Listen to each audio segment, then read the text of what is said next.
Cuando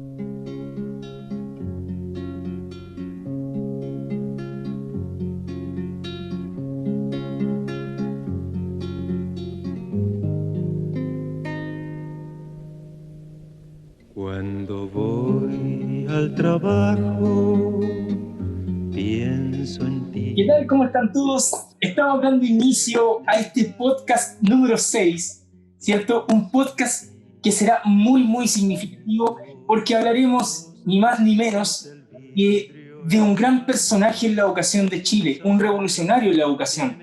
Vamos a hablar hoy de Enrique Kirchberg Baltiansky, que es el nombre de nuestro liceo por lo demás, ¿cierto? Y que tenemos un honor de llevarlo. Hoy día tenemos tres grandes invitados en este panel. Tenemos a los profesores de historia de nuestro liceo. Tenemos el departamento completito de historia para presentarnos hoy día y exponer un poco acerca de la vida de don Enrique Kirchberg. Así que vamos a comenzar presentando a este panel de invitados expertos, a nuestro panel, ¿cierto? Profesores de historia de nuestro liceo Enrique Kirchberg. Y vamos a comenzar, ¿cierto?, por nuestro primer invitado y le doy el paso a Rayen. Rayen, te escuchamos fuerte y claro. Hola, soy Rayen del primero A y nuestra primera invitada es Mónica Soto Fernández. Nació el 16 de diciembre de 1982. Es mamá de un bebé de 1 año y 5 meses llamado Benjamín. Le gusta bailar. Ha hecho cursos de salsa, flamenco y actualmente tomando clases de danza árabe. TikToker en grado inicial. Se declara fan de don Enrique y del profesor Massa porque le encanta la astronomía. Profesora de Historia, Geografía y Educación Cívica de la Universidad Metropolitana de Ciencias de la Educación. Expedagógico. Memoria de título: Educación, Trabajo Calificado Femenino y Poder. Santiago de Chile en 1880 y 1930. Perfeccionamientos. En octubre de 2005 hizo jornadas de Historia en el Pedagógico, la Historia Social en la Educación Chilena, Facultad de Historia, Geografía y Letras, Universidad Metropolitana de Ciencias de la Educación. En el 2006, en el 9º Congreso Internacional de Humanidades, Palabra y Cultura en América Latina, Herencias y Desafíos, Facultad de Historia, Geografía y Letras, Universidad Metropolitana de Ciencias de la Educación. En 2008 participó en el proyecto de ampliación de TICS en el aula. Organizadores, gráficos interactivos, Facultad de Historia, Geografía y Letras, Universidad Metropolitana de Ciencias de la Educación. Magíster en Evaluación y Currículum, Universidad de Cervantes, de Miguel Cervantes. Profesora mentora de la Pontificia Universidad Católica de Chile. Participación en Programa de Enriquecimiento Instrumental, TEI, Universidad Diego Portales. Diplomado Didáctica de la Interacción de la Interdisciplina de la Historia, Geografía y Ciencias Sociales, Universidad Diego Portales. Fue coordinadora del Departamento de Historia del Liceo Tecnológico Enrique Kirchberg y destacada en la evaluación docente del año 2018. Perfecto, ahí tenemos entonces nuestra presentación de nuestra profesora Mónica Soto Fernández. Y ahora nos vamos a presentar a la segunda invitada y para eso le voy a dar el paso al señor Alexis Cortés. Alexis, te escuchamos fuerte y claro. Y bueno, nuestra invitada es la profesora Alejandra Ramos. Ella tiene 32 años, es Sagitario, profesora de Historia, Geografía y Ciencias Sociales de la Universidad de Valparaíso, copiapina de nacimiento y porteña de corazón. También la conocen como Tía Raititas. En 2019 ganó el premio a la más sarcástica.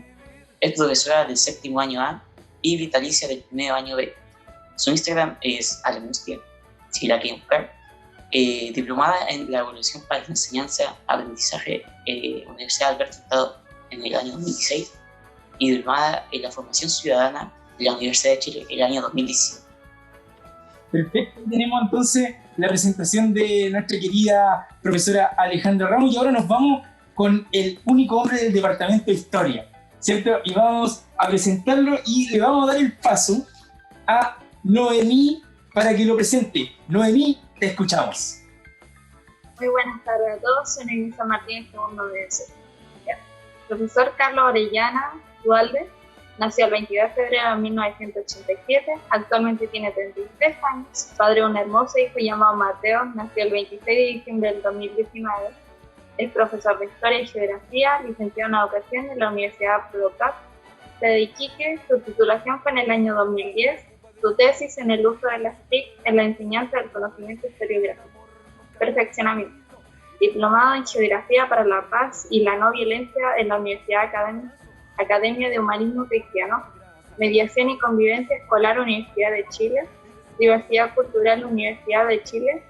TEI, Universidad Diego Portales, entre otros perfeccionamientos en Ciudadanía e Historia Política de Chile.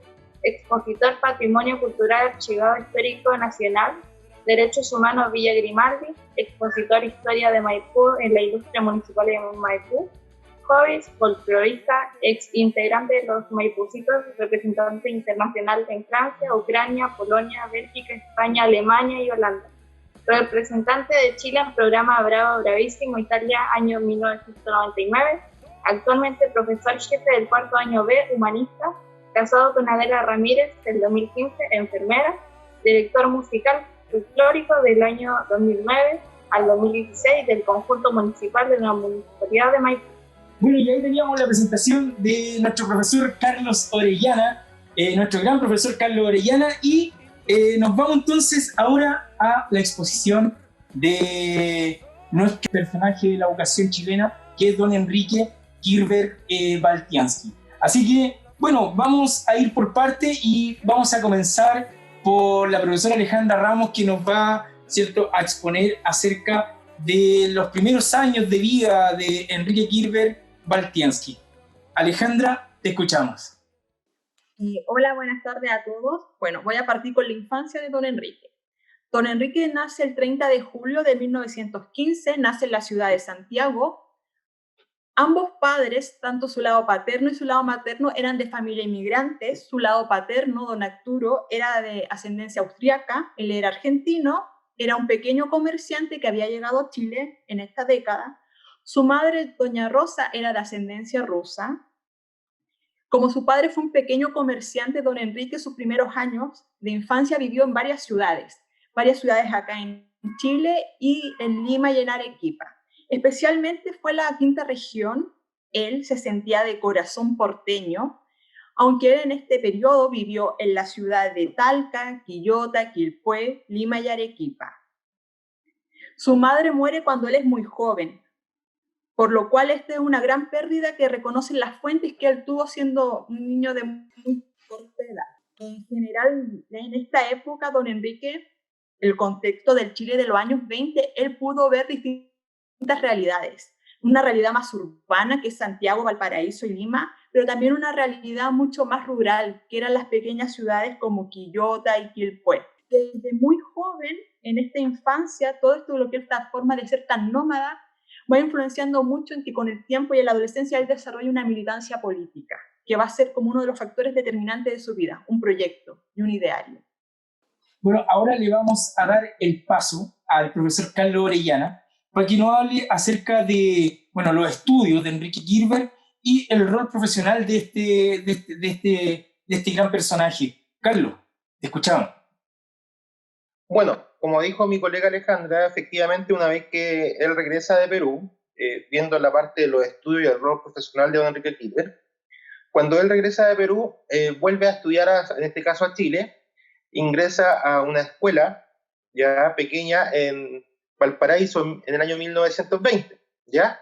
Y de hecho aquí ya comienzan los primeros acercamientos hacia la vida política, porque de hecho, tan pequeñito, a los 8 años, él ocupa el cargo de vicepresidente del Centro Cultural Manuel Rodríguez.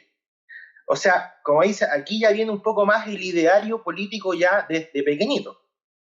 Como decía mi colega, él se comienza a mover entre Valparaíso, Quilpué, Quillota. Posteriormente ingresa a los liceos inglés y liceo Arturo Prat en Quilpué entre el año 1923 y 1929. Hasta dar el gran salto cuando se viene a Santiago, ¿cierto? Y ingresa como interno a la Escuela de Arte y Oficio, ya a la edad de 13 años. Ingresa como interno de la carrera de técnico electricista, ¿ya? Como dijo la colega, don Enrique sufre la pérdida de su madre, vive una vida bastante esforzada. Uno a lo mejor imaginaría, ¿cierto?, que este Enrique Kirber era casi un personaje muy rico, de la clase alta, ¿cierto?, por los apellidos que uno logra leer, pero no es tan así, ya muy por el contrario, tuvo una vida bastante de esfuerzo, como digo, ingresa ahí a un internado, ya, a los 13 años, y comienza fuertemente todo lo que es su ideario político. Comienza a estudiar lo que es como técnico en electricidad, en este caso 1929, además que le gustaba mucho el deporte de esgrima. Por ende ingresa a la escuela al lado de italiano, y posteriormente cuando se funda la escuela de esgrima en la escuela de arte de oficio, él ocupa el cargo de director, o sea, siempre en un cargo dirigencial, o sea, él tuvo ese tema de liderazgo desde pequeñito inserto en su vida, ¿ya? Lo mismo después lo llevó a que constantemente, mientras él estudiaba en la escuela de arte y oficio, él fuera perseguido muchas veces por ser un revolucionario.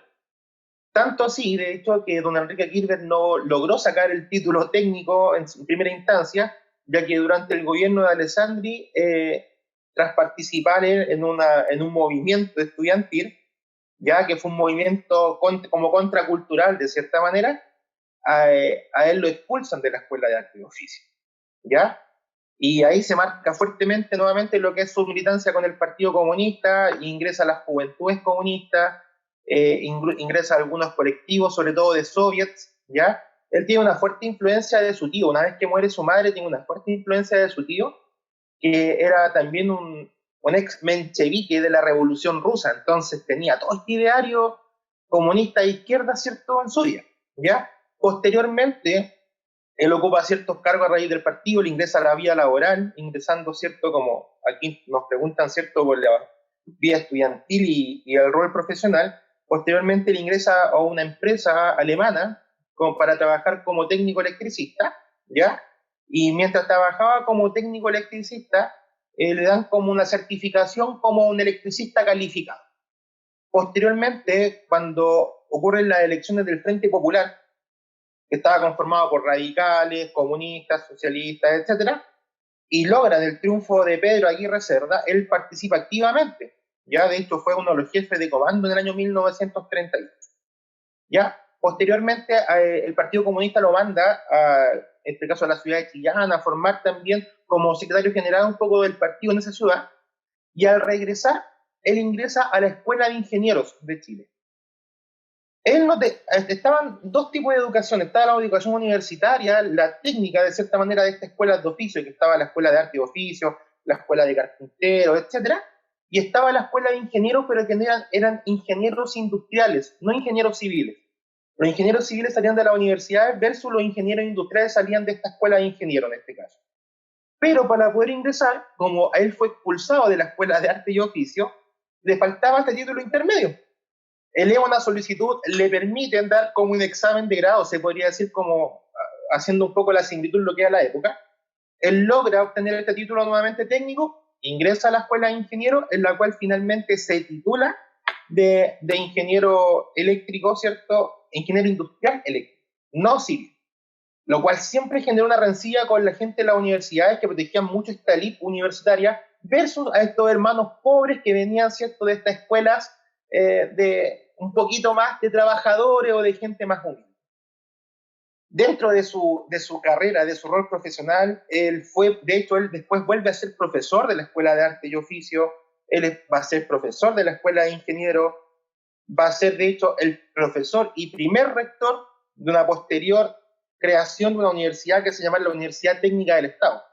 De hecho, universidad que él participó en esa creación, que tenía como finalidad dar la posibilidad a los trabajadores que pudieran ingresar a la educación superior. Donde de hecho él después va a realizar todo su proyecto educativo que él tenía en mente, que lo vamos a conversar más adelante en el desarrollo del podcast. Va a ser profesor también de la Universidad de Valparaíso, posterior al golpe de Estado en Chile del 73, va a ser exiliado a Estados Unidos y va a ser profesor en la Universidad de Columbia. También va a ser un encargado como de Chile y Latinoamérica en Amnistía Internacional, ¿ya? También desarrolló su lado empresario, a pesar de ser comunista, ¿cierto? Creó la empresa Kirber Ingeniería Eléctrica, y además también él fue uno de los fundadores de la Escuela de Ingenieros de Chile. Él persiguió mucho lo que era la educación, como está hablando el tema de educación, persiguió mucho, incluso una de las primeras protestas que él tuvo en la Escuela de Arte y Oficio fue porque el director de la Escuela de Arte y Oficio era un ingeniero y él exigía que fuera un pedagogo, porque era una escuela y una escuela tiene que estar liderada por un profesor. O sea, en este muy resumido que hice, cierto, explicación un poco de la vida de Gilbert, podemos ver ya su ideal respecto a lo que es el tema educativo, el valor que él le daba a la pedagogía, ya siendo el ingeniero y todo. O sea, su primera revolución de hecho fue por exigir que un profesor fuera director de la Escuela de Arte y Oficio. Mira, Esto, estimados colegas, le puedo mencionar un poco, porque vamos a ir profundizando en las otras preguntas, ¿cierto? Pero en cuanto a lo que es a los estudios y el rol profesional de don Enrique Aquino. súper, súper. Qué interesante cómo se va uniendo la historia, lo que cuenta Alejandro, lo que vais contando tú. Bueno, y ahora la Moni va a complementarnos más aún la vida de don Enrique Kirber. Y bueno, la profesora Mónica nos va a hablar acerca del rol defensor de los derechos humanos que también tenía muy desarrollado don Enrique Kirber. Mónica, adelante.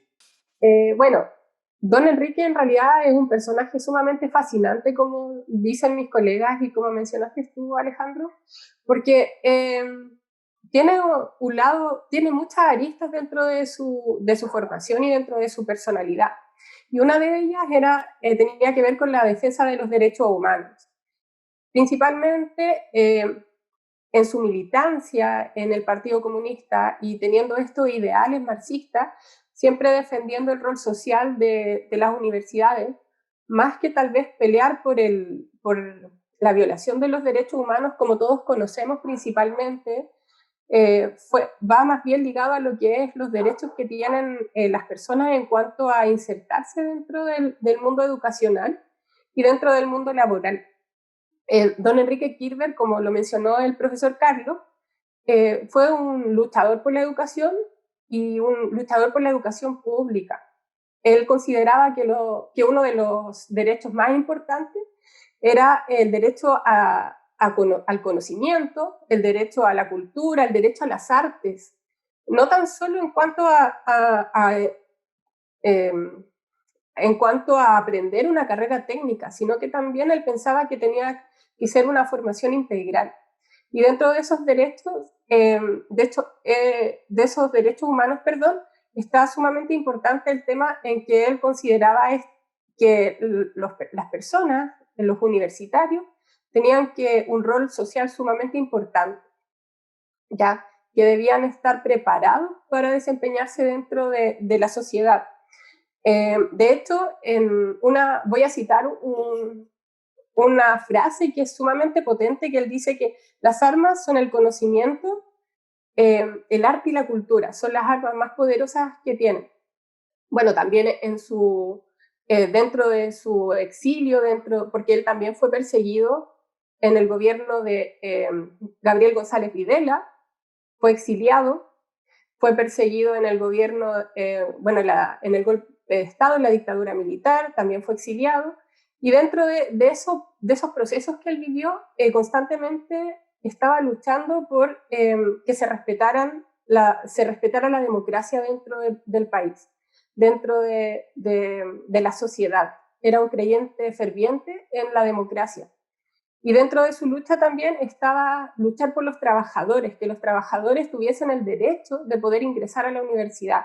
Como también lo mencionó Carlos, en su formación profesional, una de sus grandes obras dentro de la UTE, dentro de la reforma universitaria, fue entregarle el derecho a educación a los trabajadores que no habían terminado la educación media, por lo tanto darle la oportunidad de rendir examen, así como a él se la dieron para poder terminar su carrera, rendir exámenes y poder ingresar a las carreras que iban de acuerdo a su trabajo dentro de las fábricas. De hecho, como dato anecdótico, muchos padres se encontraron con sus hijos estudiando dentro de la UTE. Papás que luego de su jornada laboral se iban a estudiar a la universidad, se encontraron con su hijo que recién habían salido de cuarto medio, bueno, no era cuarto medio en ese tiempo, en la secundaria, y habían ingresado a la universidad. Se encontraban con papás de amigos que estaban estudiando también. Así que fue un defensor, insisto, él defendió los derechos humanos en cuanto a lo que es el respeto por la dignidad humana, pero él decía que ese respeto estaba respaldado por el derecho a la educación, el derecho a instruirse y el derecho al trabajo, porque también estaba muy conectado con el poder trabajar, con que yo pudiese entrar a la universidad, pero inmediatamente tuviese un trabajo donde poder desempeñarme. Bueno, ya, y otra idea muy importante también es esta generación de conciencia de rol. Este ser humano como un ente que no es individual, sino que pertenece a una sociedad y por lo tanto tiene que ser un aporte. Bueno, Moni, excelente, qué bueno que lo que nos expone es cómo nos redondean la historia, empezando por la profe Alejandra, siguiendo por el profe Carlos, ¿cierto? Y terminando con lo que tú nos estás exponiendo, así que súper. Oye, y ahora ya comenzamos la ronda de preguntas y ya me están apareciendo acá en el chat las primeras preguntas. Bueno, el primero que quiero preguntar es Alex. Alex, te escuchamos ahí para que hagas la pregunta que quieres hacer. Adelante. Muy buenas tardes a todos. Mi pregunta va dirigida a la profesora Mónica. ¿Qué piensa usted de que Enrique Kirber, en lo intelectual, adelantado a sus tiempos, en la visión y a través de la política, la economía y la educación, ya tenía un plan de desarrollo integral para Chile en esos años? Muchas gracias por tu pregunta. Bueno, Enrique Kirber, como tú lo mencionaste, fue un adelantado a su época. Él principalmente tenía una visión de un Chile futuro y todo lo que él planteaba acerca de cómo debiese ser Chile y de toda la estructura política, económica y social que debía tener Chile, se empezó a desarrollar en el futuro, ¿ya? Bueno, en términos políticos, por ejemplo, él principalmente era una persona que creía fervientemente en la democracia. Y no tan solo en la democracia a nivel de ir a votar, como lo podemos pensar nosotros, sino que en la democracia a nivel de participación ciudadana y sobre todo en lo que era en la universidad. Porque él, bueno, cuando asume como rector, dato aparte que yo creo que también lo tienen que mencionar mis colegas más adelante, él es el primer rector que asume por votación triestamental. Es decir, que estudiantes, profesores y funcionarios de la UTE lo eligieron como rector. Entonces, él se involucró 100% en lo que era la reforma universitaria. Y una de las partes de esta reforma universitaria decía relación con que se generara, con que los rectores no fuesen elegidos en un grupo cerrado de personas o de grandes intelectuales, sino que fuesen elegidos a nivel de participación democrática, que emanaran estos rectores o estos candidatos a la rectoría, que emanaran de los profesores principalmente. Por lo tanto, él creía mucho en lo que es la democracia y la participación ciudadana de todos los sectores sociales. Otro aspecto bastante importante dice relación con la economía. Enrique Kirber, nosotros tal vez no lo imaginamos o no lo dimensionamos porque es tan solo el nombre de nuestro establecimiento y no tenemos como la conciencia de la importancia que tiene don Enrique. Pero dentro de sus ideas él plantea que Chile tiene que preocuparse de los recursos naturales, porque esos recursos naturales se van a acabar en algún momento. Que por lo tanto toda industria tiene que ser un plan de sustentabilidad en donde se tomen en cuenta los recursos naturales, donde se tome en cuenta la sobreexplotación de los recursos. Por lo tanto, él ya estaba viendo el Chile del futuro, que hoy día está pasando. Hoy día se están acabando los recursos naturales, hoy día las industrias están contaminando, no tienen un plan de acción sobre la contaminación del planeta. Por lo tanto, don Enrique Kirber ya veía eso en la época que estamos hablando, 1962, 1963, él ya planteaba esas temáticas. Otra cosa importante que él planteó dentro de estas temáticas de visionario, de este visionario progresista que era don Enrique, decía relación con que él planteaba que no se estaban aprovechando los recursos del agro. en la agricultura no se estaban aprovechando completamente los terrenos. Por lo tanto, él proponía una reforma agraria. Imagínense reforma agraria que tiene sus primeros indicios, tiene sus primeros indicios en el contexto de don Enrique Kirchner, pero que va a venir a consolidarse en el gobierno de Allende. De hecho, él fue uno de los gestores del plan de acción de Allende en su gobierno. Él tenía propuestas para el gobierno de Allende que Allende tomó en consideración para planteárselas. Y otro tema importante también hablaba el tema de la conciencia de los sectores bajos, el tema de la conciencia de rol que tienen en la sociedad estos sectores más desfavorecidos. Él quería que la educación no llegara, porque hasta ese momento la educación llegaba solo a los sectores más acomodados, principalmente la educación superior. Las personas que tenían más recursos podían llegar. Entonces lo que él planteaba era que estos sectores más empobrecidos, los sectores menos favorecidos, pudiesen llegar a optar por la educación superior, pero que esta educación superior les entregara las herramientas para poder desenvolverse y ser un aporte dentro de la sociedad. Entonces, es sumamente importante esta visión futurista que tiene don Enrique Kirchner, Claro. tanto en el ámbito económico, social y político. Súper. Bueno, cultural también. Claro, súper, ¿sabes qué? De hecho, me hace sacar muchas conclusiones. Yo creo que a todos nos hace sacar muchas conclusiones, pero vamos desarrollándolas poco a poco, mejor para no intervenir. Bueno, y acá me está escribiendo ahora el periodista Alejandro, que quiere hacer una pregunta. Alejandro, te escuchamos. Adelante. Muy buenas a todos, soy Alejandro Sánchez del Primero Medio B, y le quería hacer la pregunta al profesor Carlos. ¿Qué visión cree usted que tenía Enrique Kirchner acerca de la mercantilización de los estudios superiores y de esta en la educación en general hoy en día llamado bien de consumo?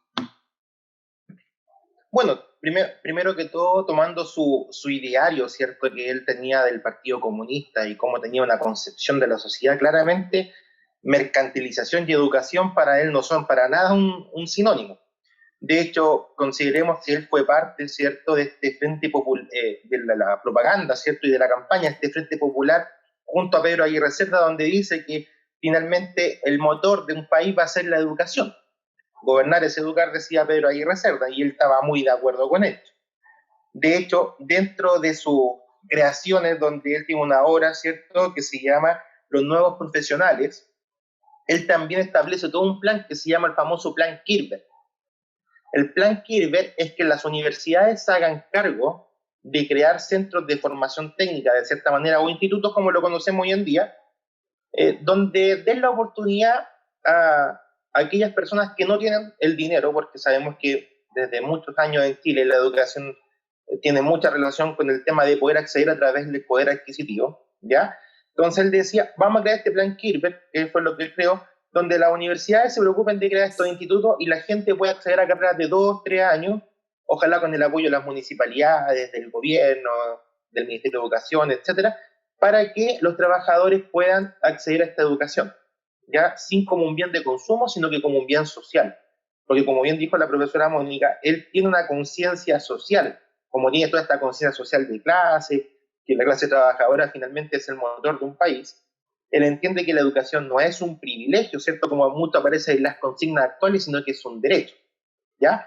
Por ende, él está completamente en contra. De hecho, él tiene una frase que dice, el capitalismo no ha triunfado en nada.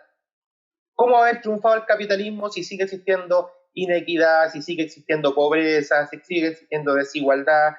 O sea, ¿de qué triunfo de capitalismo podemos estar hablando?, decía él, ¿ya? Él totalmente tenía un postulado ideológico totalmente distinto. Entonces, con respecto a lo que es la mercantilización, él era totalmente contrario a esto, porque él tenía la idea, ¿cierto?, de acercar la educación, la universidad, los estudios superiores a los trabajadores y a las empresas.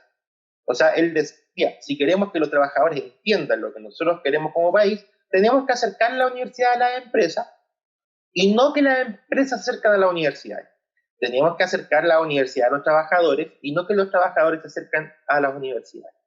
Como tener un concepto de universalidad, lo que en sí se entiende como concepto de universidad. que no es algo particular. Y además él hablaba de la famosa universidad abierta, que de hecho sí funcionó. Cuando estuvo la UTE sí funcionó esta universidad abierta, que a lo mejor no entregaba títulos profesionales, pero sí alternativas de capacitación. Entonces, estoy casi seguro que hoy día muchas de las demandas sociales, estudiantiles, etcétera, bajo la visión de Enrique Gilbert, como decía mi colega, ¿cierto? Un visionario, se mantiene hasta hoy en día y sería un acérrimo protestante contrario contra este mercado de la educación. Mira, no lo responderé la pregunta. Qué increíble, ¿no? Está súper bien. Mira, chiquillos, ¿se dan cuenta cómo se van cuajando cada una de las cosas que lo que expuso recién la profe Mónica, lo que nos dijo Carlos, ¿cierto? Va pasando y nos van enseñando cómo era realmente como la visión de Enrique Gilbert, o sea, un personaje totalmente visionario al futuro, ¿cachai? O sea, nosotros hoy día seguimos en el mismo plano y discutiendo los mismos temas.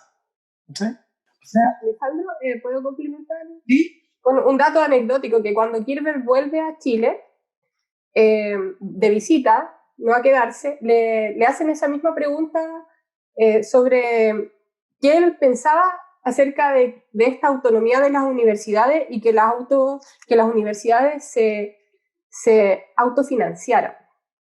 Y él estaba absolutamente en desacuerdo con esto porque decía que el autofinanciamiento de las universidades, es decir, que el Estado no se haga cargo de la educación a nivel superior, iba a generar que se mercantilice la educación, iba a generar que solo los que tengan mayor poder económico y mayor poder adquisitivo puedan entrar a las universidades.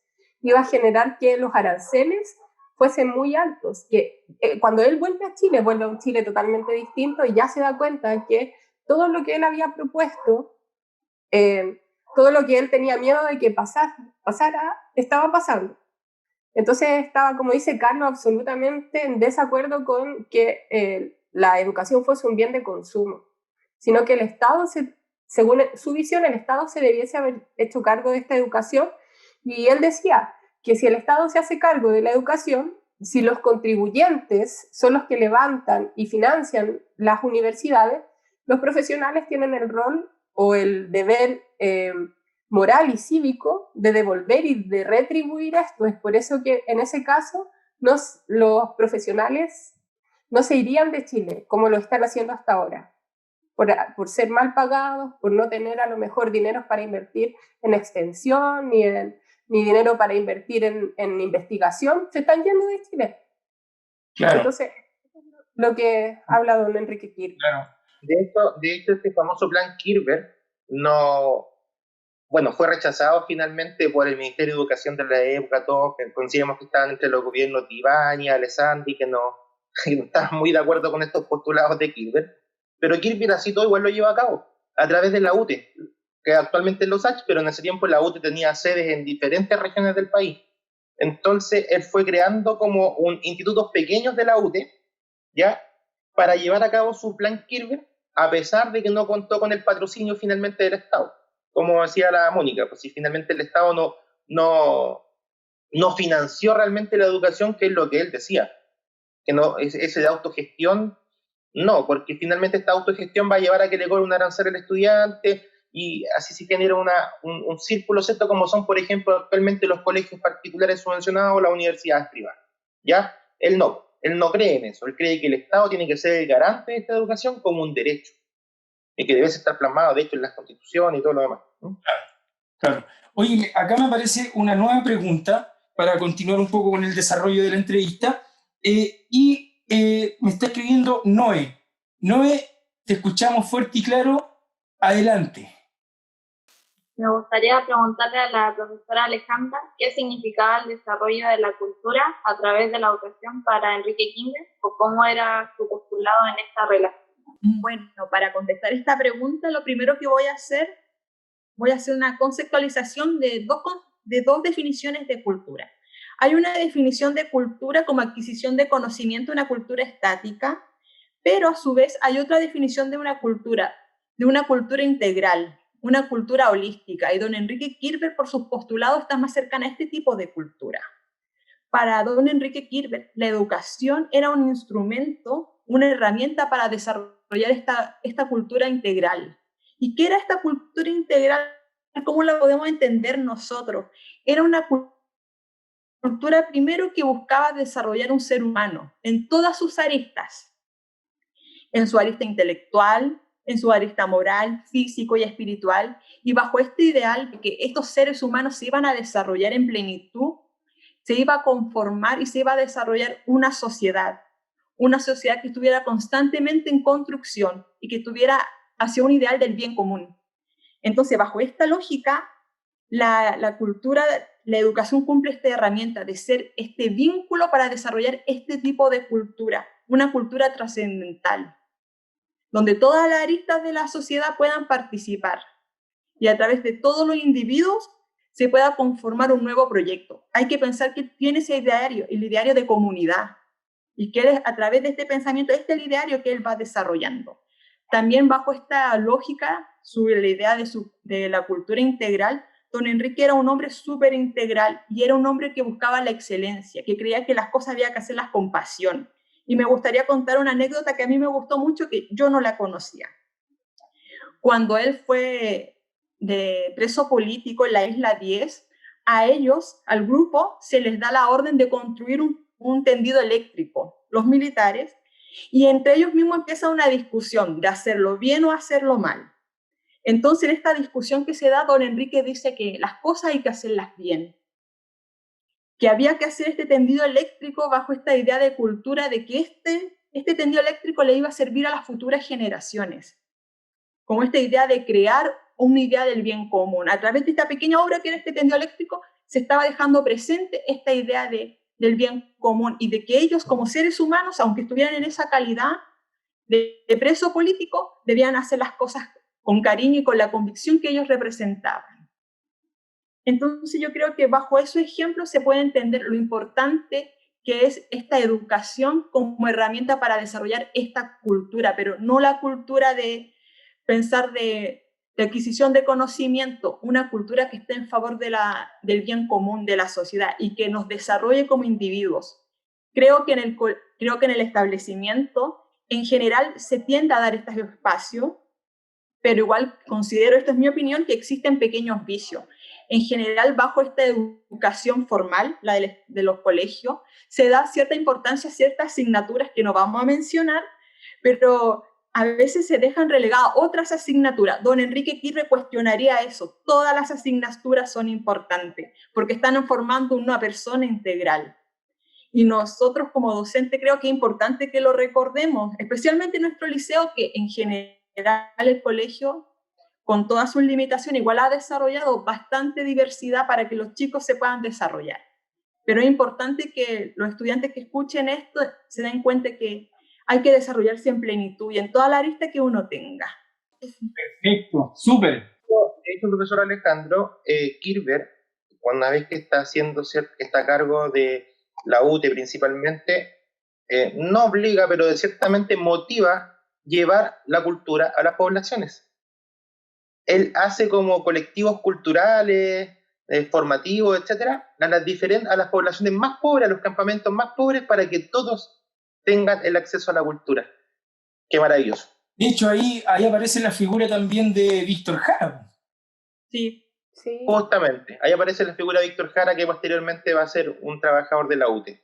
Para complementar un poquito lo que mencionan los colegas, él también da la posibilidad de que los estudiantes se desarrollen dentro de lo que es las artes. De hecho, el grupo Yapu perteneció a la UTE y él también daba esta posibilidad como rector para que no tan solo se estudiasen los ramos duros, sino que también darle posibilidad a la música, a las artes visuales, a la danza.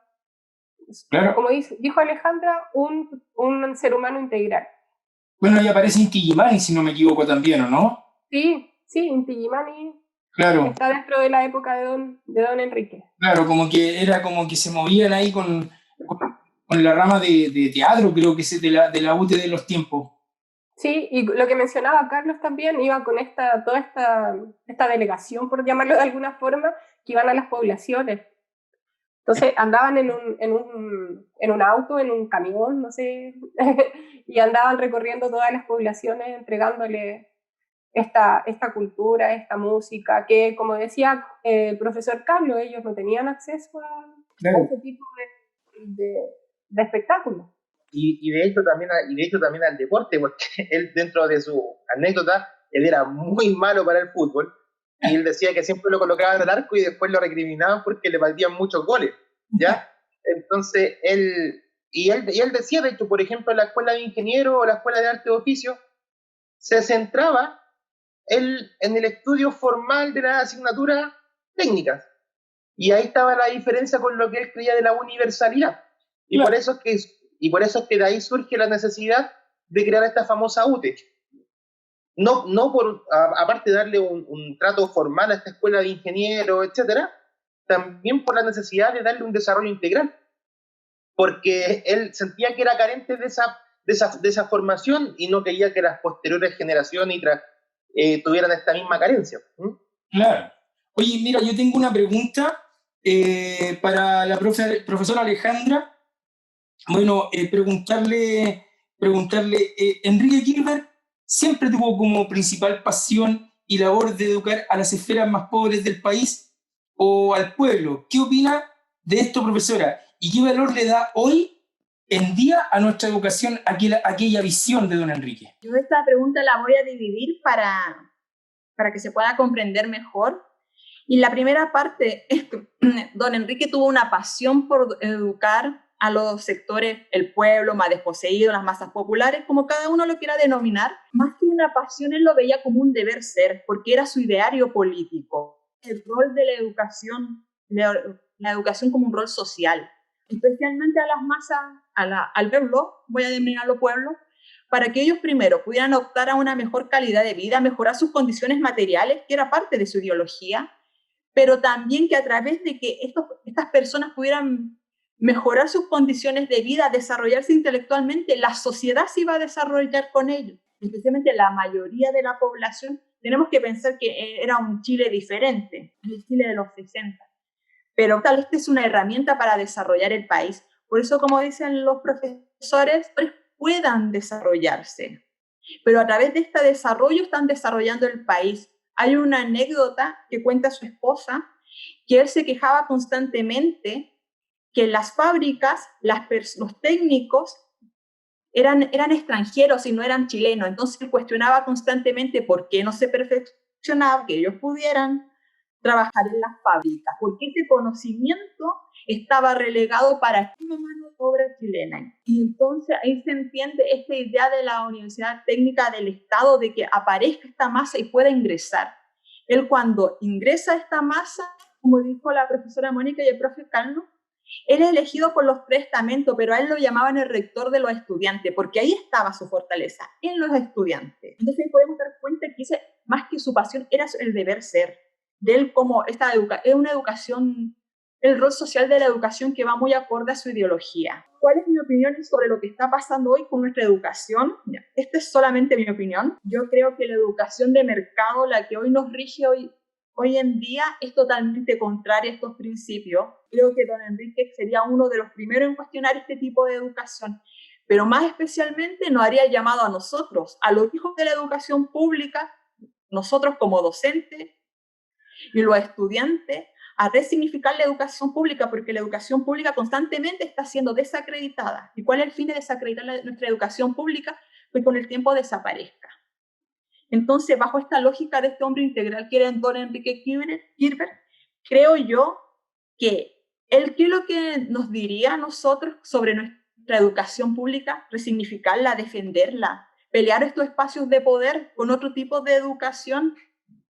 Yo creo que él, bajo esta lógica del hombre que él era, un hombre que era muy integral, yo creo que sería esta idea, de esta pugna de que nosotros tenemos que ocupar los espacios, porque es yo creo que, lo voy a decir, creo que es fuerte, pero para nosotros, para la mayoría de la población, para el pueblo que somos nosotros, la vida no está tan fácil. Nosotros no tenemos resuelta la vida. Y es importante que nosotros, ya cuando somos estudiantes, sepamos que nosotros, la cancha no es pareja y nosotros tenemos que nivelarnos para que podamos participar igual y disputar esos espacios de poder Creo que generalmente en el colegio se recalca mucho que un niño de un colegio pagado vaya a la universidad. Para mí no tiene mayor valor, pero que un hijo de un municipal igual que yo vaya a la educación universitaria y pueda mejorar sus condiciones de vida y con ello la sociedad, ahí está lo relevante. Entonces yo creo que ese, por lo menos en mi opinión, es el llamado a resignificar nuestra educación y a defenderla, para que podamos seguir bajo esta educación y esta lógica. Súper, bacán. Y yo creo que todo es congruente a cómo nosotros también vemos la educación. Yo creo que los 4 profesores que estamos aquí vemos la educación de la misma forma que la está viendo la Ale, y nuestros estudiantes queremos que sean mejores personas y que contribuyan a la sociedad igual. ¿Cachai? No, súper, Ale. Bueno, oye, me están escribiendo aquí para seguir desarrollando la entrevista. Me está escribiendo, muchas gracias Ale por esa reflexión, ¿eh? Está escribiendo acá el Alexis, tiene una pregunta. Alexis, adelante. Bueno, buenas tardes a todos. Me gustaría decirle preguntar al profesor Carlos si don Enrique Gilbert planteaba que la palanca económica para el desarrollo del país era la educación, y si nos podría explicar a grandes términos a qué se refería don Enrique.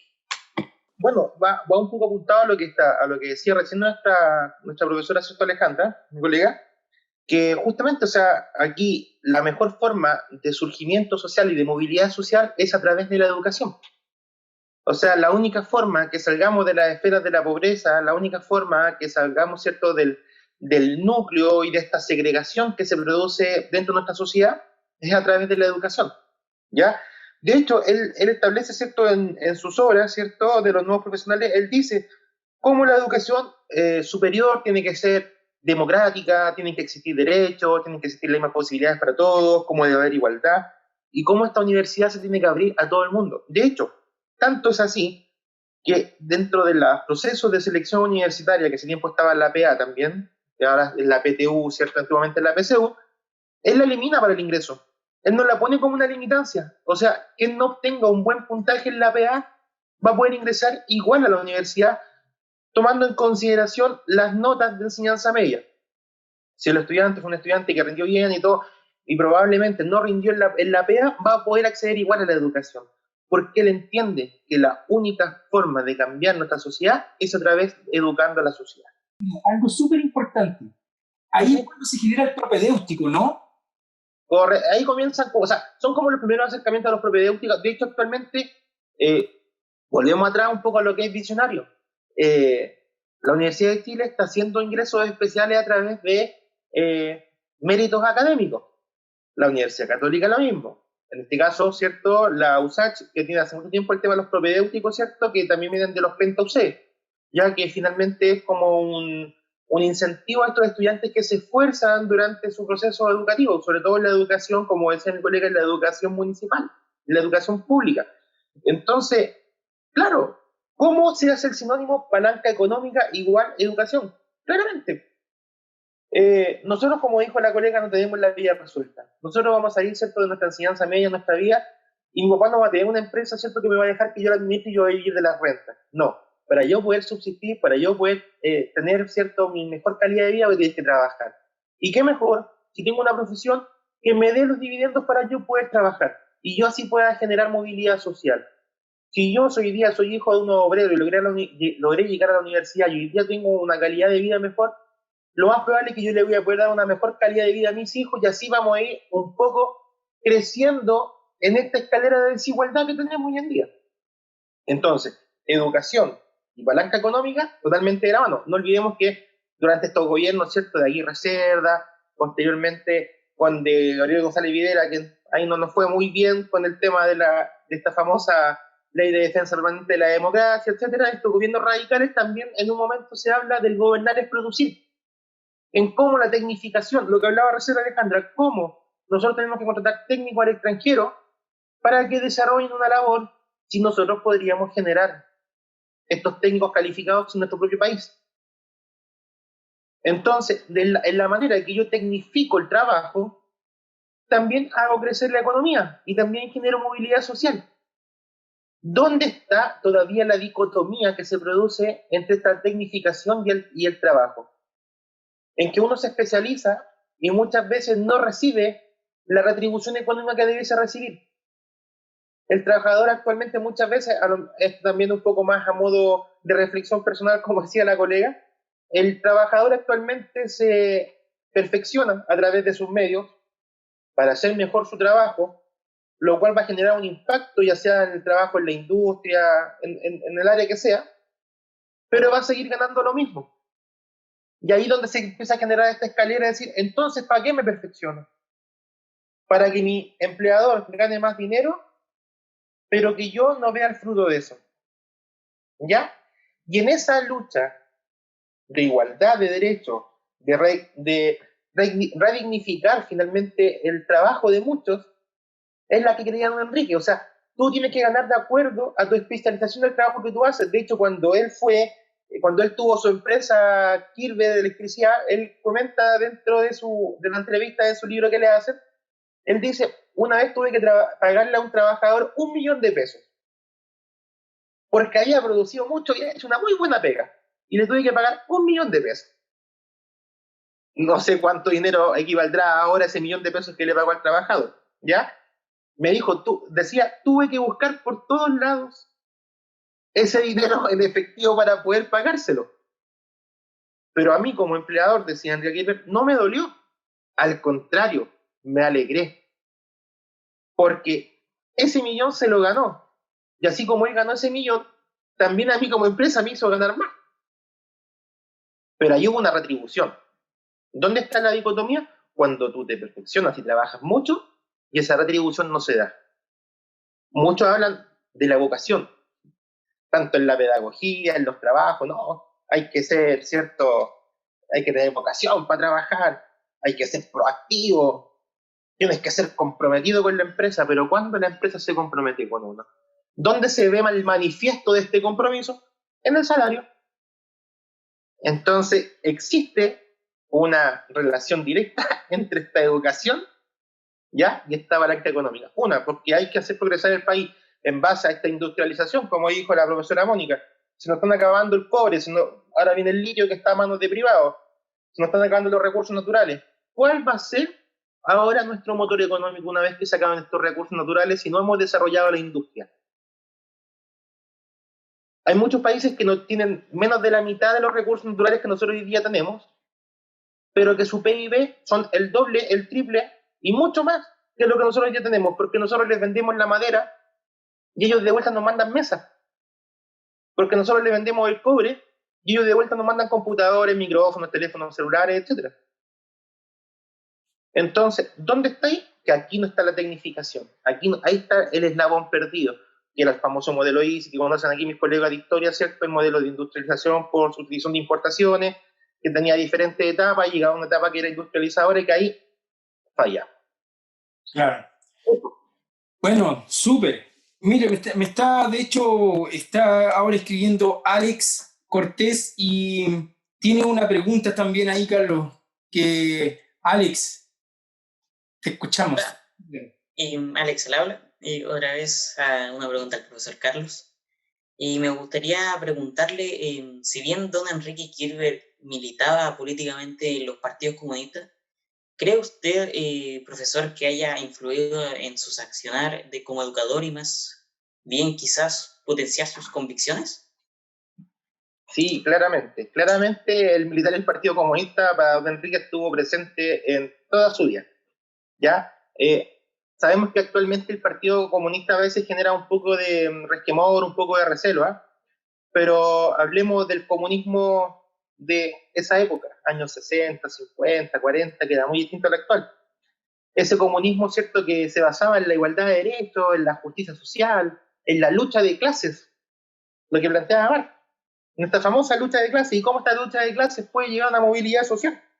De hecho, él decía que había que impulsar la lucha de la clase trabajadora, porque finalmente esta clase trabajadora, en el tiempo, iba a ser la que iba a generar los grandes cambios, que hoy día lo estamos viviendo, a través de estos estallidos sociales, de este nuevo proyecto constitucional que viene, ¿ya?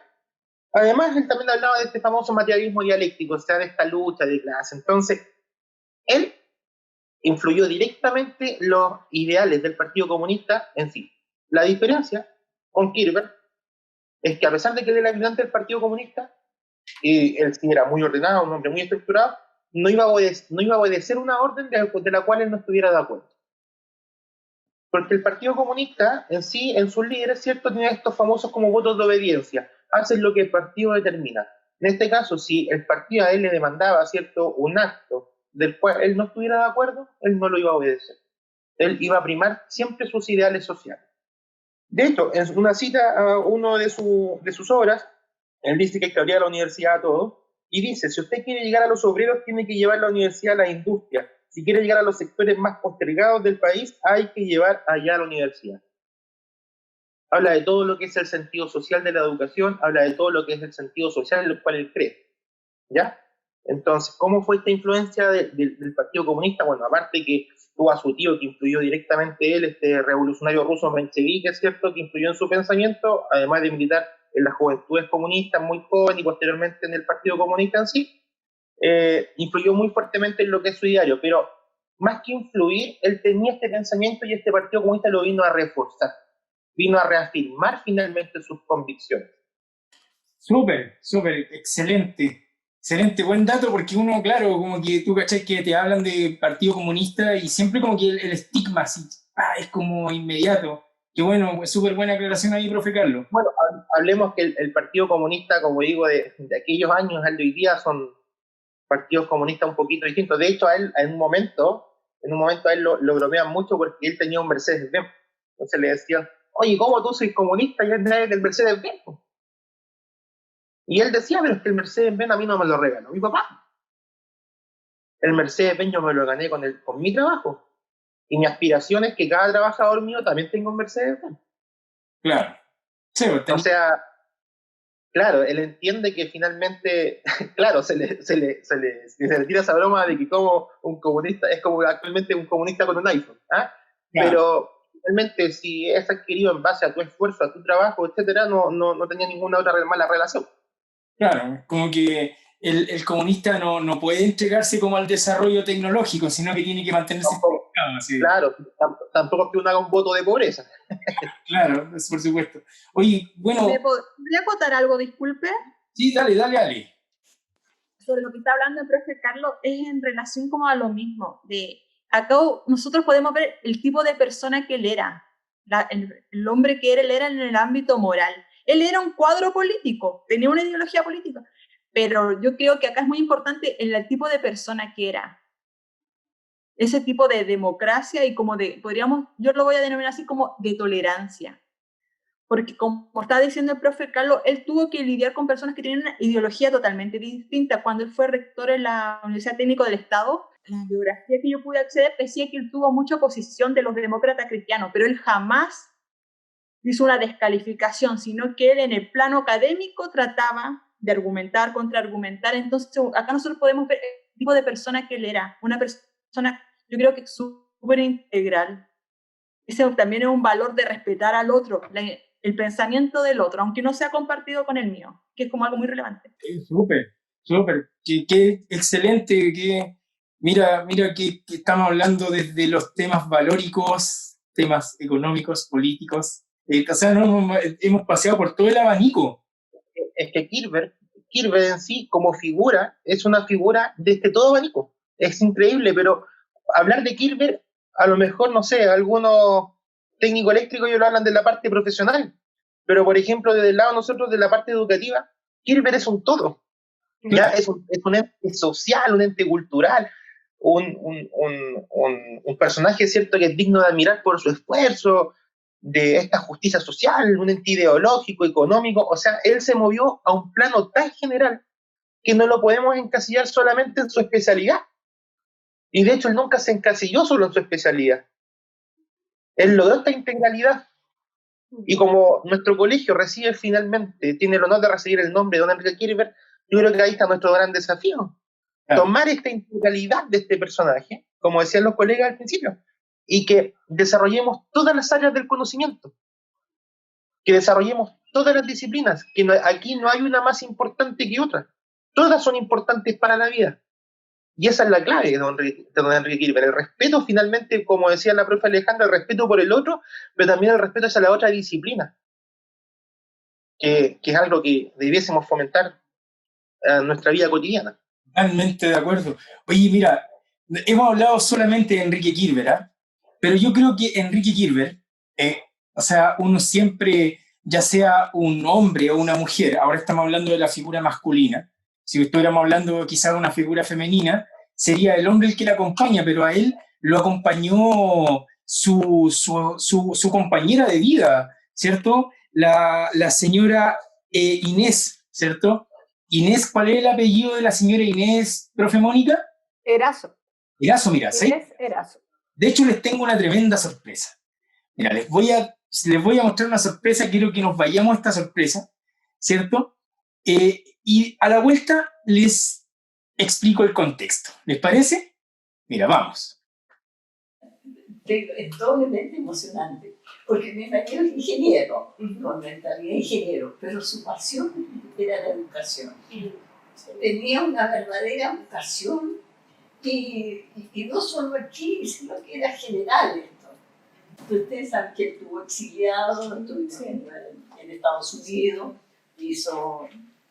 porque fue liberado gracias a los premios Nobel que le hicieron esa diligencia. ¿Quién influyó en eso? Linus Pauling, él hizo una cruzada en Estados Unidos y juntó varios otros premios Nobel, y eso influyó en que no pudiera salir, pues tuvo 2 años completos en prisión, en campo de concentración.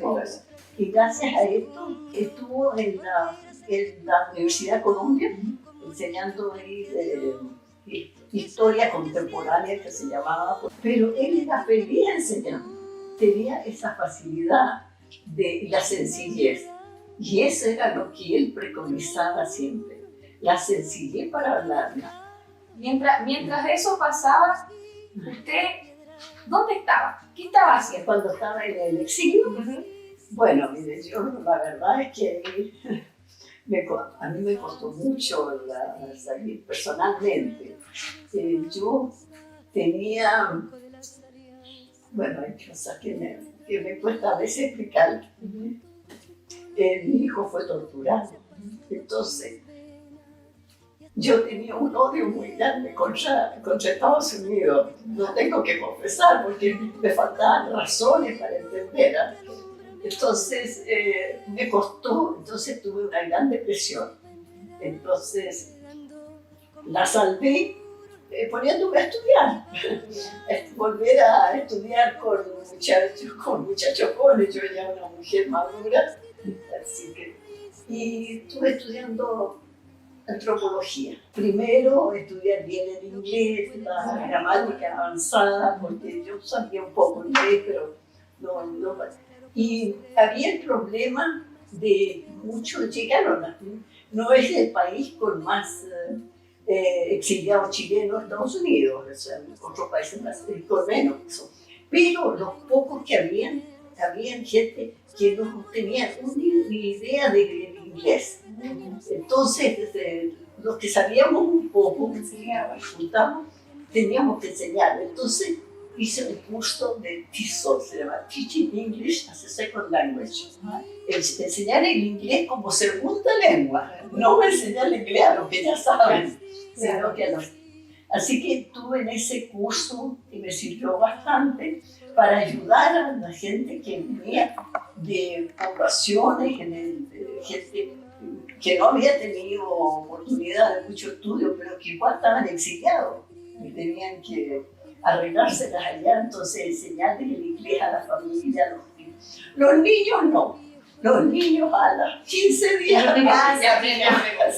hablaban mucho mejor que yo. Tuve buenas amigas norteamericanas, entonces, por ejemplo. Entonces eso sirve también porque uno tiende a meter en el mismo saco a los que propiciaron el golpe y al resto de la población, que no es lo mismo. De par en par la ventana se abrió como por encanto, entró el amor con su manto, como una tibia mañana, al son de su bella diana, hizo brotar el jazmín, volando cual serafín, al cielo le puso arete y mis años 17 los convirtió el querubín. Se va enredando, enredando como en el muro la piedra y va brotando, brotando como el musguito en la piedra, como el musguito en la piedra. Increíble, ¿no? ¿Qué les pareció?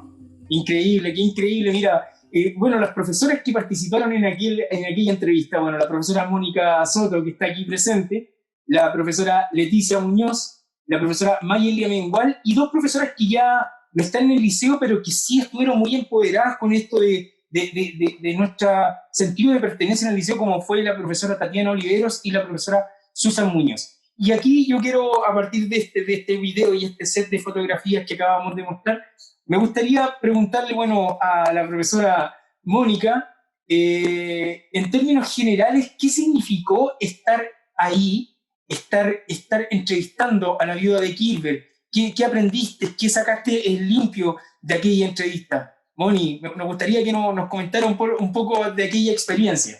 Primero que nada, la señora Inés siempre ha sido una mujer muy luchadora y muy fuerte. Y bueno, no sé si los chiquillos han tenido la oportunidad de verla porque ella está 100% comprometida con nuestro liceo. A eventos que la invitan, eventos que ella va. También ella lleva un presente a los estudiantes que han ganado el espíritu kilberiano en los primeros años del colegio. Y fue una mujer muy apañadora con su marido. Estar ahí con ella fue bastante energizante porque a pesar de sus 90 y muchos años, es una persona muy lúcida, muy vital, con un rol social todavía muy fuerte, muy marcado. De hecho, ella está ahí, no sé si la han visto en redes sociales, donde aparece video de ella donde llama a ir a votar al plebiscito. Una mujer que está involucrada totalmente con lo que es el rol social. Y en cuanto a su relación con don Enrique Kilber, bueno, ella nos comentó cómo fue su postura y cómo fue lo que ella sufrió cuando don Enrique fue exiliado. Don Enrique Kilber, como lo mencionaba el profesor Carlos, se metía en bastantes problemas por su rol político. Fue perseguido 3 veces, por contar algunas veces, como las más importantes, en el gobierno de Alessandri, en el gobierno de Videla, que fue exiliado a la localidad de Empedrados, y ya finalmente para el golpe militar, el 11 de septiembre de 1973, exiliado, pasó por varios lugares, el regimiento Tacna, pasó por el Estadio Chile, pasó por la escuela militar, fue hasta juzgado por un desfalco financiero que de hecho salió libre porque no había sido así. De hecho estuvo un día preso y luego lo liberaron y fue exiliado. Y lo que nos contaba la señora Inés, así como anécdotas interesantes, picantitas, por ejemplo, el día del golpe de Estado, el 11 de septiembre, don Enrique Kilber tenía una actividad en la universidad, en donde iba a ir el presidente Allende, y iban a lanzar una exposición acerca de la negatividad de una guerra civil y de la intervención fascista dentro de la universidad y dentro de la sociedad chilena. Cosa que no se pudo llevar a cabo. Ella contaba que la noche anterior don Enrique no durmió muy bien porque estaba pensando, le estaba dando vuelta cómo iba a salir esa presentación y esa actividad, pero él ya sabía desde antes, o sea, no lo sabía completamente, pero él tenía el presentimiento de que se iba a producir un golpe de Estado en Chile.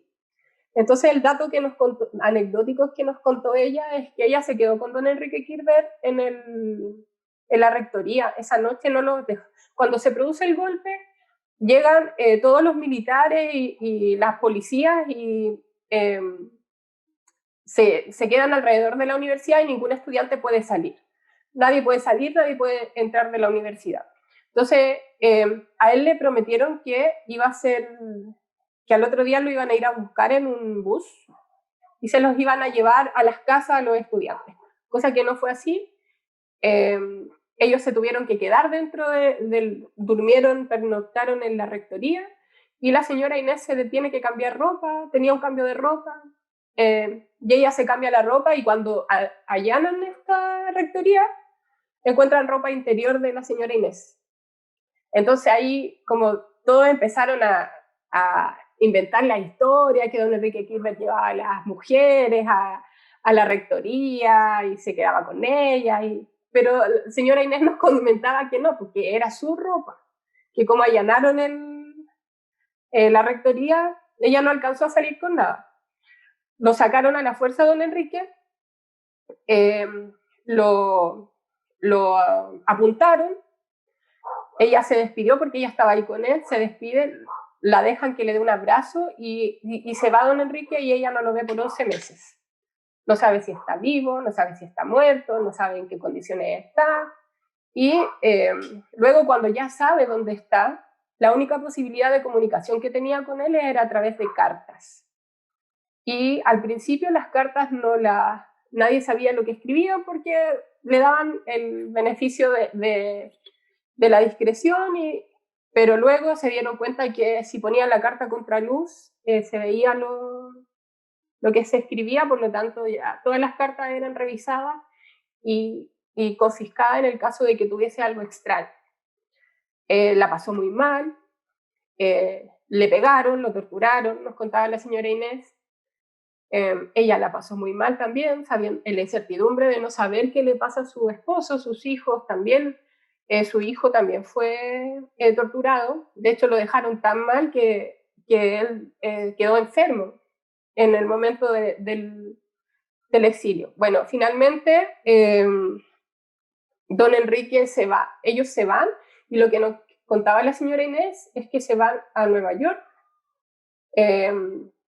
A un premio Nobel de Química lo ayuda, que Linus Pauling, no sé si lo pronuncio bien, el premio Nobel de Química, también era un accionista en cuanto a la ayuda que le daban a los perseguidos políticos. Entonces él le da asilo, se lo lleva a Estados Unidos, se queda allá y empieza a hacer su carrera como docente en la Universidad de Columbia. Y la señora Inés al lado de él, completamente, apoyándolo. Ellos se van solos porque la señora Lena se queda acá en Chile. Lena era la hija mayor, que es la hija que va al colegio de vez en cuando.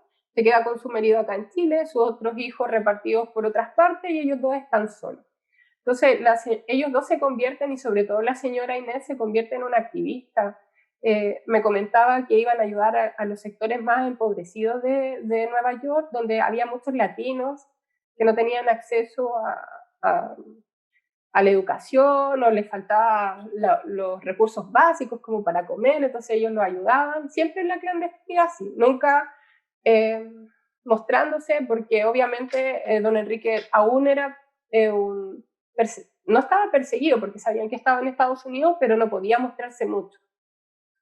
Entonces él como es lo que nos comentaba y que tuvieron bastante ayuda. Y bueno, y como dato les puedo contar que la señora Lena no tenía estudios la señora Inés no tenía estudios cuando estaba acá en Chile, pero cuando llega a Estados Unidos ella se pone a estudiar.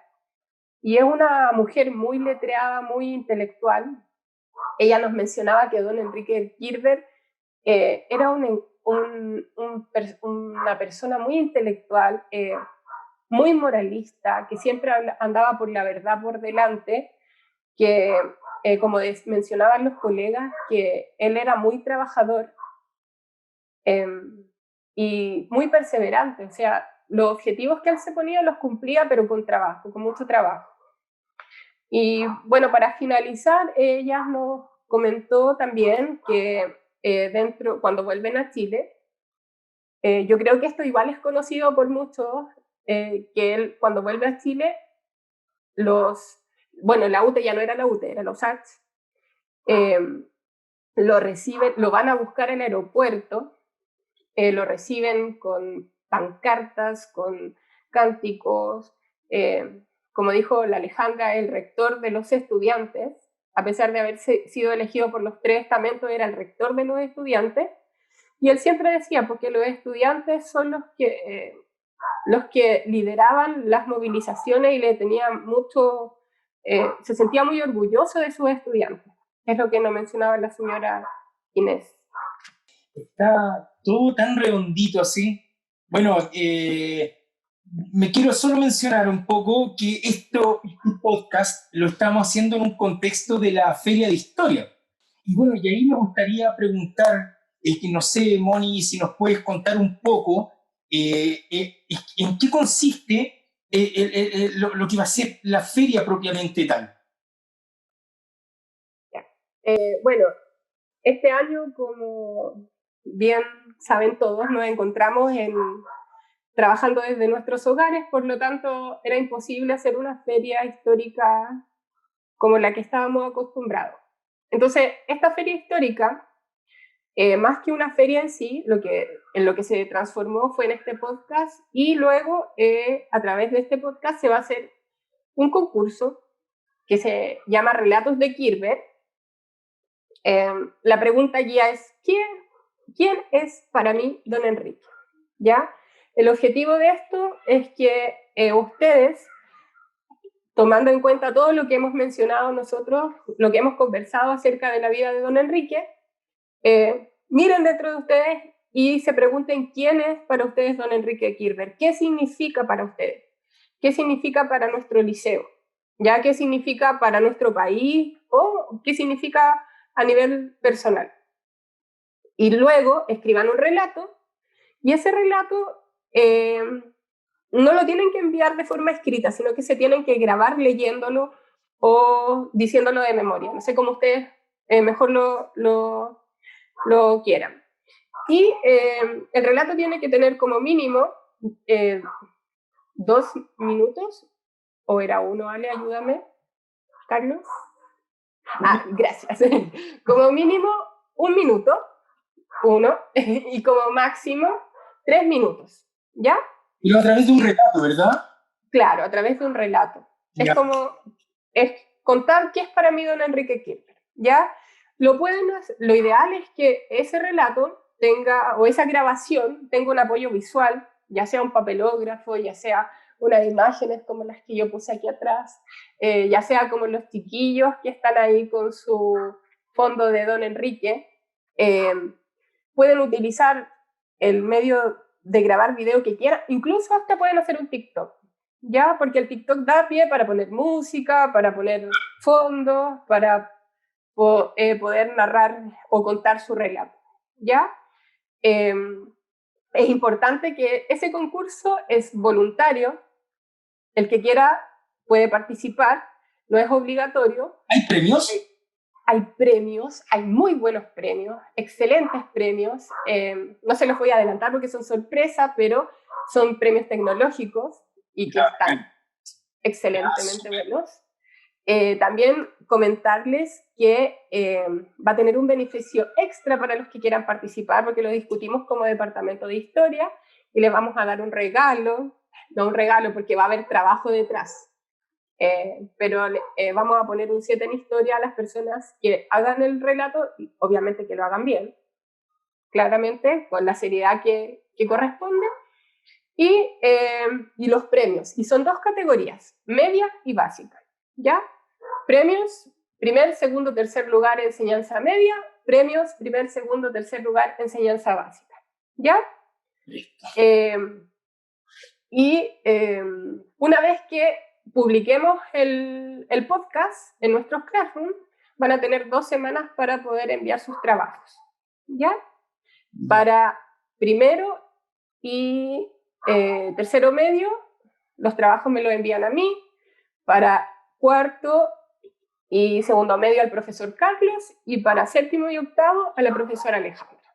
Una vez que nosotros seleccionemos a los ganadores, esos ganadores, y en mención honrosa, van a ser publicados a través de un podcast y lo vamos a mostrar para que toda la comunidad kirveriana lo pueda ver, ¿ya? Perfecto, súper, súper. Oye, mira, igual estamos súper pasados en el tiempo, pero sabéis que me está escribiendo el Alex con la Noé y tienen una pregunta cada uno. Yo creo que esta pregunta podríamos estar hablando hasta mañana, pero si el que lo va a responder de los tres profes, o sea, le pediría que lo acotara lo más posible. Bueno, me gustaría, Alex, me gustaría que tú hicieras tu pregunta. ¿Qué sería el parecer de don Enrique Kirchner con respecto a la violación sistemática de los derechos humanos actualmente en Chile? Ya, esa es la primera. Ahora la Noé tiene otra. Noé, fuerte y claro. ¿Cuál sería la opinión de Enrique Kirchner con esto de la ley de suspensión de trabajo en contexto de pandemia? Perfecto. Ahí están las dos preguntas. ¿Quién podría responder esa pregunta? ¿Quién toma la palabra? Ya, mira, vamos. Bueno. De una opinión el Carlos, luego la Moni y también podría dar su opinión la Ale. Traten de sintetizar lo que más puedan. ¿Les parece? Vamos. Bueno, clarísimo con el tema de los derechos humanos, él sería uno de los que estaría enjuiciando fuertemente el pasar a llevar estos derechos humanos. O sea, si él cree en la democracia, él cree en la libertad, él cree en la justicia, él cree en esta libre manifestación que se esté reprimiendo de esta forma, créanme que él sería, yo creo que él estaría ahí en primera línea. O sea, lo que hemos logrado leer de él estaría en primera línea y arriesgándose incluso a una vez más ser exiliado o cuánta cosa más, claramente. Y con respecto a la suspensión del empleo, o sea, él protegía enormemente a los trabajadores, entonces le encontraría que una injusticia tremenda. O sea, aquí él, yo creo que le daría la responsabilidad directa al Estado. O sea, es porque hay muchos empleadores que han abusado y recontra abusado con esta famosa ley de protección al empleo. Protección entre comillas porque tienen que retirar sus propios ahorros de los AFC. Entonces no te permiten retirar el 10% de la FP, hay que pasar por todo un tipo de ley, etcétera, pero sí te permiten que quedes sin ahorro en el fondo de cesantía. Que ese debe ser el último eslabón que se debiese tomar en cuenta. Porque si más adelante esta crisis económica se acrecenta o pasa cualquier cosa y el trabajador lo despiden, va a quedar sin ningún resguardo social. Ya, y como él cree en esta justicia social, sería un acérrimo retractor de estas malas medidas. Moni, ¿tú qué opináis ahí al respecto? Yo estoy de acuerdo con Carlos. Don Enrique, bueno, en cuanto a la violación de los derechos humanos, él estaría bastante en desacuerdo. Yo creo que para él es una aberración lo que está pasando a nivel nacional, el uso de la fuerza desmedida, y él siempre hablaba de lo que es la dignidad de la persona. Entonces, el que se violen estos derechos, el que se pasa a llevar lo que es la dignidad de la persona, va absolutamente en contra de los principios de don Enrique Kirchner. Yo creo que tajantemente él, y a viva voz, lo hubiese dicho que está absolutamente en desacuerdo. Y en cuanto a la ley de protección del empleo, ¿qué protección? Don Enrique Kirchner estaría en desacuerdo. Yo creo que si él hubiese sido parte del Parlamento o del gobierno, él absolutamente rechaza esta ley, porque lo único que hace es hacer que los trabajadores se hagan cargo por sí mismos de que ellos se paguen sus seguros. Aquí el Estado no está haciendo nada. Ellos se están pagando, ellos están utilizando su dinero para poder sustentarse. ¿Y qué va a pasar el día de mañana cuando alguien quede sin trabajo? Claro. Por lo tanto, yo creo que don Enrique Kirchner absolutamente estaría muy en desacuerdo y yo creo que habría hecho algo con respecto a eso. No se habría quedado solo en dar una opinión, sino que él hubiese sido un actor activo dentro de la oposición a esta ley del empleo. Ahí estaría la señora Inés diciendo, ya se va a meter en problemas. Sí, otra vez. Vale, ¿qué opináis con respecto con esta pregunta capciosa que acaban de hacer los chiquillos? Porque es una pregunta así como bastante al hueso igual. Bien compleja. Yo creo que sobre los derechos humanos, aparte de condenarlos, esta es mi parte muy radicalizada, don Enrique diría que los derechos sociales siempre han sido violentados en Chile. Él lo daría cuenta, el derecho a la educación, el derecho a la vivienda, a la salud. Él diría que constantemente estamos en un estado que viola constantemente nuestros derechos. Y esto va muy asociado con esta ley de protección al empleo, porque es un estado subsidiario. Don Enrique sería el primero en denunciar la función del estado. Y en la Constitución se está garantizando este estado subsidiario, no un estado garantista que él sería.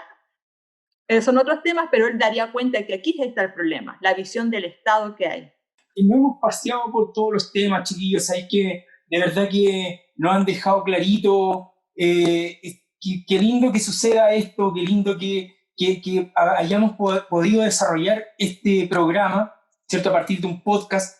De verdad le agradecemos de todo corazón habernos acompañado. Bueno, la Rayén por problemas técnicos, nos tuvo que abandonar antes. No sé si se dieron cuenta que nos abandonó, pero estuvo ahí. Y bueno, la cuestión es que de todas formas nosotros como radio del liceo nos da un placer poder transmitir estos programas, nos da un placer tener profesores tan capos en su materia. Hace un tiempo atrás tuvimos, por ejemplo, a la misma profesora Leticia, ¿cierto? Exponiendo entonces yo me doy cuenta que estoy rodeado de gente que tiene muchas competencias en su asignatura y ahora queda demostrado totalmente. Por lo tanto, estamos sumamente agradecidos de haberlos tenido en este programa, en este podcast número 6, y también nosotros estar contribuyendo con la Feria de Historia. Así que, nada, pues yo creo que no sé si hay más palabras o ya definitivamente nos vamos despidiendo de este programa, de este podcast número 6 que hablamos de Enrique Kirber Baltiansky. Mónica, antes de irnos. Ya, lo último, yo quería agradecer, profesor Alejandro, por toda su ayuda y agradecerle a los chiquillos que están acá por su participación y por su trabajo espectacular, de verdad.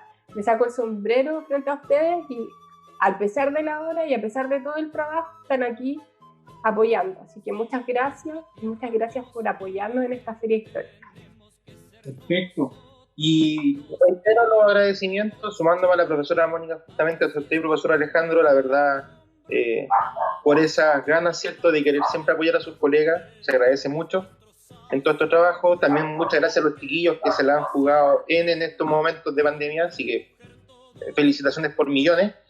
Y ojalá también, como decías tú, muy orgulloso de mi departamento de historia, ojalá con este podcast creemos un poquito de conciencia de lo que es la figura de esta persona, ¿cierto?, que nuestro liceo lleva el honor de tener su nombre, que logremos, ojalá, un poquito imitar su vida. Con solo un poquito tendríamos un liceo mucho mejor de lo que ya tenemos. Así que muchas gracias a todos y esperemos genere un impacto positivo a este podcast. Perfecto. ¿Ale? Yo me quiero sumar a los agradecimientos a ustedes, a los chiquillos, y este material va a quedar para las futuras generaciones que cuando van ingresando para que puedan desarrollar la identidad kirberiana, porque son los estudiantes llamados a esto. Entonces este material, la idea es que se difunda con las nuevas generaciones, con los séptimos básicos, con esta nueva generación para que se genere esta identidad y esta visión del liceo que todos buscamos. Así que les doy las gracias a todos. De nada, chiquillos, estamos ahí. Quiero decirle yo también, agradecerle al equipo periodístico, a Alex, a Alexis, a Noemí, a Alejandro, a la Rayén.